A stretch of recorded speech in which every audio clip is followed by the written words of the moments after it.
राम राम, नमस्ते आप सभी को। आज अभी हम टॉपिक जो करेंगे वो करेंगे टीचिंग लर्निंग प्रोसेस होता क्या है। ठीक है, टीचिंग लर्निंग प्रोसेस होता क्या, एक्चुअली नॉलेज का आदान प्रदान है। किस चीज़ का, स्किल्स का, बिहेवियर का, नॉलेज का, वैल्यूज़ का। ठीक है, इन सब का जो आदान प्रदान है उसी को हम टीचिंग लर्निंग प्रोसेस कहते हैं। ठीक है, टीचिंग के ना ये दो सिद्धांत हैं मेनली। बाइपोलर दिया था एडम ने, और ट्राइपोलर जो त्रिध्रुवीय सिद्धांत दिया था ये दिया था जॉन डीवी ने। ठीक है, बाइपोलर में क्या होता है, एक टीचर होता है, एक स्टूडेंट होता है, बट ये इतना मान्य है नहीं। ठीक है, ट्राइपोलर को ये मानते हैं जो कि एडम ने दिया था बाइपोलर।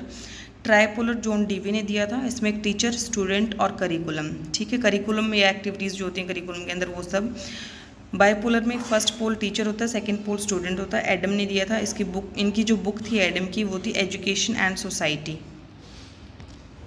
फिर ट्राइपोलर की बात करते हैं, ये जॉन डीवी ने दिया था, प्रगतिशील शिक्षा के ऊपर बल दिया था जॉन डीवी ने। इन्होंने कहा था टीचर, स्टूडेंट और करिकुलम। उसके बाद वेरिएबल्स करते हैं कि वेरिएबल्स क्या क्या होते हैं टीचिंग लर्निंग प्रोसेस में। ठीक है, इंडिपेंडेंट कौन होता है, टीचर होता है। मध्यस्थ का काम कौन कर सकता है, इंटरवे।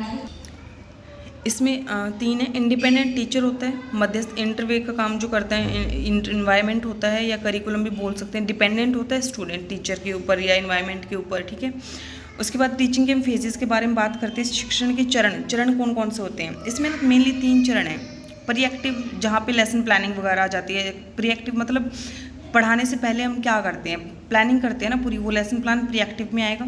उसके बाद इंटरैक्टिव यानी एग्जीक्यूशन, जो प्लान किया था उसका एग्जीक्यूट करना उसको, ये टीचिंग आएगी इसमें जब हम क्लास में पढ़ा रहे होते हैं, ये इंटरैक्टिव बोलते हैं इसको। फिर पोस्ट एक्टिव आएगा, ये इसके फेजेस हैं टीचिंग के अलग अलग। पोस्ट एक्टिव में क्या होता है, फीडबैक देते हैं बच्चे, हम इवेल्युएशन करते हैं कितना उन्होंने सीखा कितना नहीं सीखा, ये पोस्ट एक्टिव में आएगा।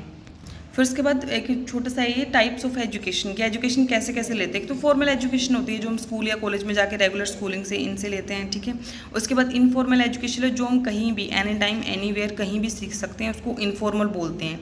जैसे हर चीज़ बुक से नहीं सीखी जाती है, अपने एक्सपीरियंस से जो सीखते हैं वो इनफॉर्मल एजुकेशन में आएगा। नॉन फॉर्मल एजुकेशन का आप याद कर सकते हैं, NIOS, इग्नू, ये सारे जो ओपन स्कूलिंग, डिस्टेंस स्कूलिंग है, ये नॉन फॉर्मल एजुकेशन आती हैं। ठीक है, अब हम बात करते हैं लेवल्स ऑफ टीचिंग। टीचिंग के अलग अलग लेवल्स दिए थे, शिक्षण के स्तर दिए थे, जैसे memory level, understanding level, reflective level.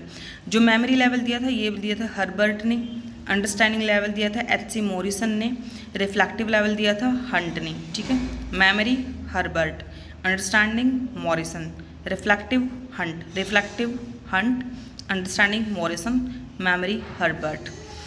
ठीक है, ये तीन लेवल है इसके टीचिंग की, ये तीनों अलग अलग ने दी थी। ठीक है, मेमोरी लेवल सबसे लिस्ट थॉटफुल होता है, इसमें थॉटलेस ही मान लीजिए आप इसको, ये हर्बर्ट ने दिया था। इसमें डाटाबेस टीचिंग होती है, जो लिखा है सिर्फ वही पढ़ना रटना एक तरह से बोल सकते हैं, इसको मेमोराइज करना। इंपॉर्टेंस टू रोट लर्निंग होता है।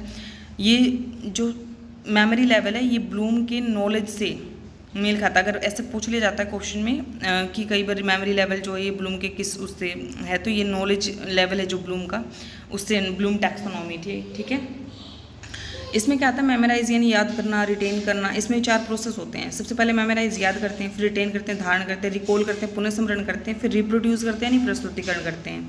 ये ना एक्चुअली थॉटलेस प्रोसेस है, रोट लर्निंग, जिससे रट्टा मार के याद करना। ठीक है, ये सबसे लोवेस्ट लेवल माना जाता है टीचिंग का। इसमें फोकस रहता है सिर्फ कंटेंट पे, पाठ्य वस्तु की किताब में जो दिया उसको रट्टा मरवाना एक तरह से। ठीक है, प्रीवियस नॉलेज को कनेक्ट करना न्यू नॉलेज से। ब्लूम के नॉलेज लेवल पर ये फोकस करता है। मैकेनिकल प्रोसेस है ये एक तरह से। इवेल्युएशन, इसमें ट्रेडिशनल वे से इवेल्युएशन किया जाता है। उसके बाद आता है understanding level. Understanding level memory level से अच्छा है। अंडरस्टैंडिंग लेवल HC मॉरिसन ने दिया था। ये थिंकिंग इन्वॉल्व होती है इसमें बच्चे की, थॉटफुल रहता है बच्चा। BS ब्लूम का जो अंडरस्टैंडिंग और जो एप्लीकेशन लेवल है ये उससे सेम सा थोड़ा मिलता जुलता है। अंडरस्टैंडिंग और एप्लीकेशन लेवल से BS ब्लूम की टैक्सोनॉमी से। Achieve these objectives. अंडरस्टैंडिंग यानी बोध करना, कंपैरिजन करना, बच्चा तुलना करता है, उसको ज्ञान होता है, रिलेट करता है फैक्ट्स और रूल्स के बीच में। इसमें एवरेज थॉटफुल है, ये ज़्यादा ये भी नहीं कि बिल्कुल इसमें लेकिन ये ना एवरेज थॉटफुल है, जैसे अंडरस्टैंडिंग समझ के करता है, किसी भी काम को करता है उसको समझता है हर चीज़ को पहले। तर्कशील है, इसमें तर्क देता है, इसमें इमेजिनरी कल्पना शक्ति बढ़ती है। ठीक है, जो इसका जो थर्ड लेवल है ये रिफ्लेक्टिव लेवल ऑफ टीचिंग। ये रिफ्लेक्टिव लेवल दिया था हंट ने, चिंतनशील बोलते हैं। इसमें ना अप्लाई करता है बच्चा, बेसिकली रिफ्लेक्ट करता है, अपने आप का चीज़ों को करना सीख जाता है। वो मोस्ट थॉटफुल, सबसे ज़्यादा इंपॉर्टेंट जो है यही है, सबसे अच्छा भी यही है। इसमें क्रिटिकल थिंकिंग सीख जाता है बच्चा, प्रॉब्लम बेस्ड लेवल होता है, इसमें प्रॉब्लम सॉल्विंग करना सीख जाता है, ओरिजिनल थॉट आ जाते हैं बच्चे में, मौलिक विचार आते हैं। इसकी जो हायरार्की ये लो टू हाई है, सबसे लोवेस्ट लेवल फिर हाईएस्ट लेवल, ठीक है। Memory level, understanding level, reflective level. Memory level किसने दिया था? हर्बर्ट ने। अंडरस्टैंडिंग मॉरिसन ने। रिफ्लेक्टिव हंट ने।